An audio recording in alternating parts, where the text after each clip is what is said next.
today we have the Arcade1up Signature Black Series Capcom table. This is a head-to-head cocktail table, and I'm really excited for this product. I want to see if the size is right, if you can sit at it comfortably, if it hurts to crane your neck and look down, given that maybe it's a little lower to the ground than the original arcade cocktail cabinets of yesteryear.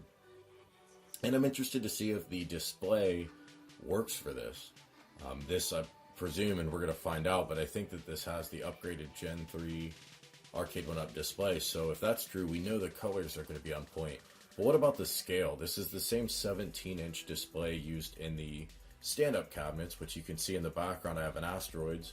It's the same dimension. It's actually shaped a little different. This is 4x3. The Gen 1 cabinets had a slightly taller shape to them.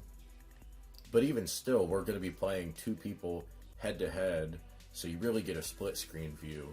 How does that work? We're going to take this apart and check it out.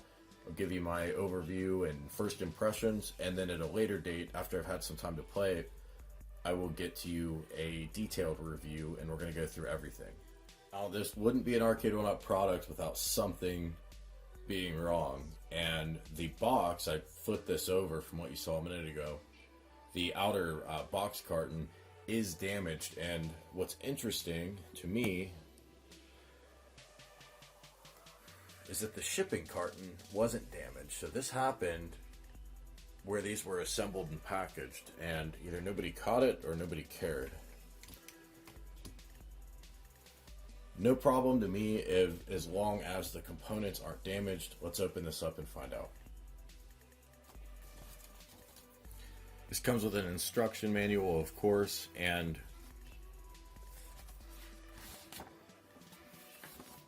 I was curious to see if this kind of covertly announced any other Black Series or cocktail cabinets. That happened back in the first release of the Arcade1up cabinets. You could look through the instruction manuals and see stuff they hadn't announced yet. Not the case here. We're just seeing the Pac-Man cabinet and the Capcom. And I've got to say, there are a lot of other videos for the Pac-Man cabinet. I think that's the one to get as far as just being a pure product where everything kind of makes sense. You've got a vertical screen, and that makes sense when you're playing back and forth between two people, not simultaneous two-player. The Capcom cabinet, though, I mean, the game list is fire. It's got the original Street Fighter, which I don't think I've ever played, and then 5 versions of Street Fighter 2, including stuff that wasn't available on the Street Fighter cab that came out a couple years ago, 1944, Darkstalkers, Ghosts and Goblins, Strider, Commando, and Final Fight.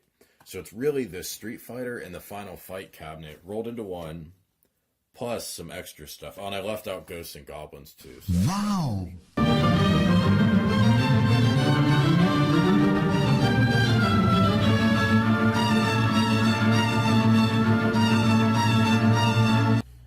That is sharp. Nice glossy black. It reminds me of the Golden Tea cabinet. This gold trim. I'm not sure where that comes from. I don't know that I've ever seen that on a Capcom product before. I guess it's probably Arcade1up's invention, but I mean, it looks great. I don't know if the camera picks this up, but the gold is kind of has a shimmer effect to it. Sharp looking design. They did a good job on that. That is the tabletop, and that's substantial. I guess it's probably acrylic, but the acrylic or plexiglass, whatever this top coating is, really thick. Damn, boy!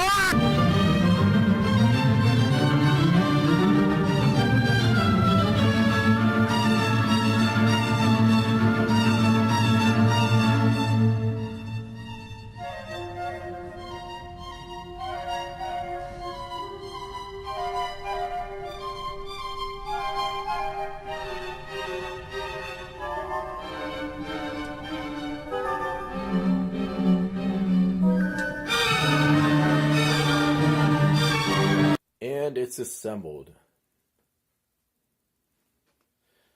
Alright, to give you some perspective on the scale, these are 24-inch stools. Hard to find stools shorter than that. And while the scale of the cabinet looks good, to my eye at least, I think it looks cool. It doesn't look like weirdly small. It's not comfortable to sit on a 24-inch stool and play for any length of time at all. But there is some good news. All right, this camera right now is right at eye level when I sit on a 24-inch stool, so this will give you perspective on what the screen looks like. So far, so good. In the vertical orientation, of course, it looks great. I would note Commando is the only vertical oriented game here. So if you select Commando, you are playing using the entire screen. But it is the only example of that. The other games are split screen. So the real question is, how does this look in split screen?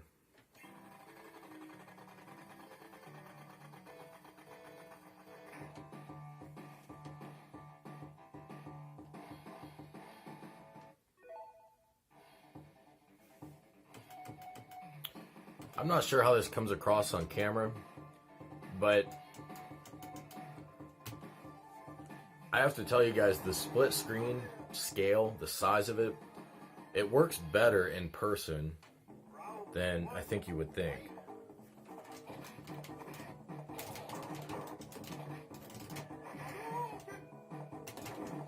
A little bit of frame rate slowdown.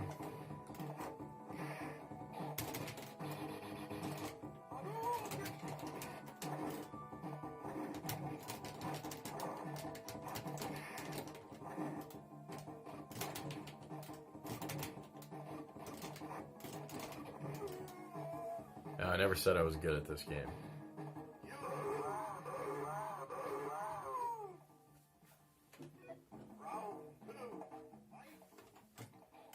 So the biggest concern I had going into this was that just the size of the screen wasn't going to work for split screening it.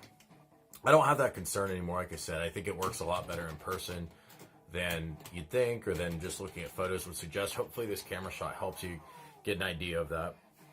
But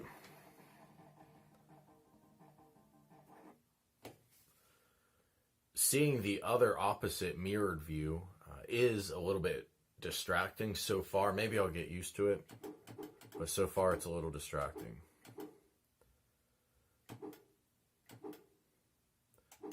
Now, when you play the games that are, a little bit more widescreen maybe than Street Fighter, then it's going to fill the screen in accordingly.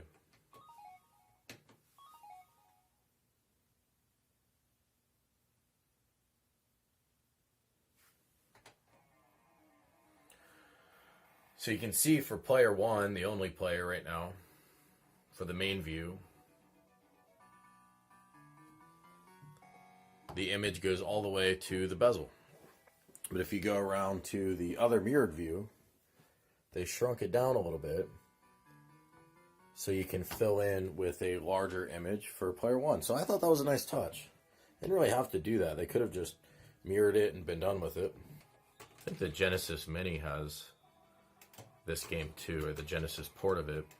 I haven't played the Mini yet, but I think the sound effects, from what I saw, I watched a video on it, and the sound effects for Strider emulation were off a little bit. I wonder if they're any better here.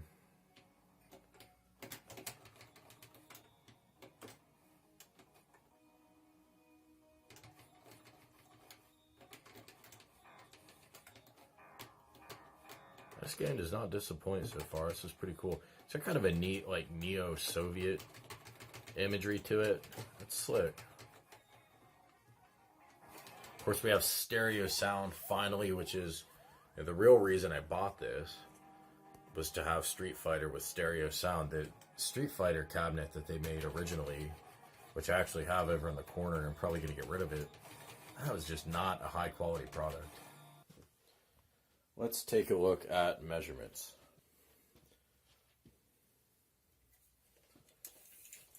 Now the table is 23¼ wide, but the build of the cabinet itself is actually narrower than that. 17 wide, which is perfect for me because I've got a slanted floor by the baseboards in my basement. So I can't push a cabinet right up against the wall. So this actually worked out great. The height, which is probably the most important part.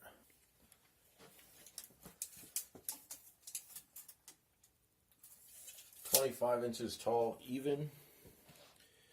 And so I complained about the height, right? It's not tall enough to play comfortably on even 24-inch stools, but I think I found a solution. And it's this guy. So this is a steel sofa foot. I've got 4 of them, picked them up on Amazon.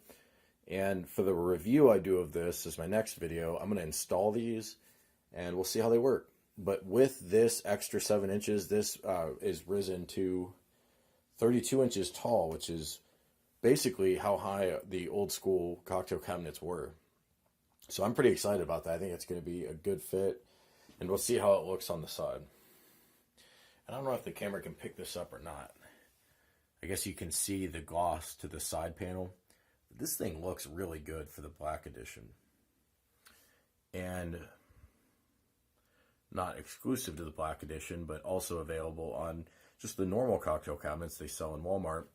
This acrylic, I mean, look at that thickness compared to just the normal panel that you get with the control panel. So I imagine, you know, it's pretty sturdy stuff. You could really be setting drinks and whatnot on there like you'd want to do with a cocktail cabinet.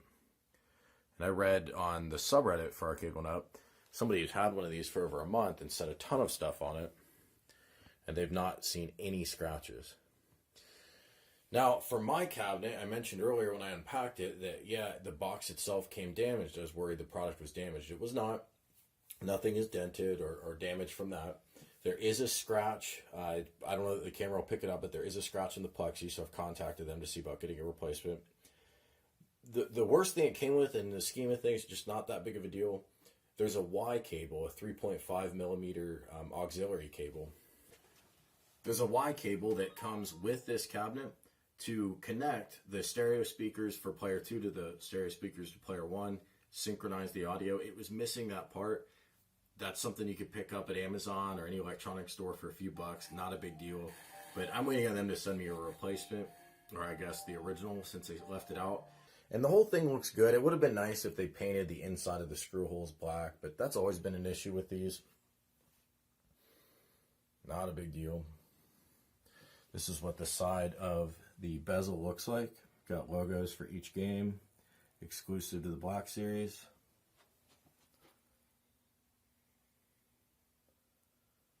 Pretty sharp. That's black, so it's going to show every little bit of dust and lint, but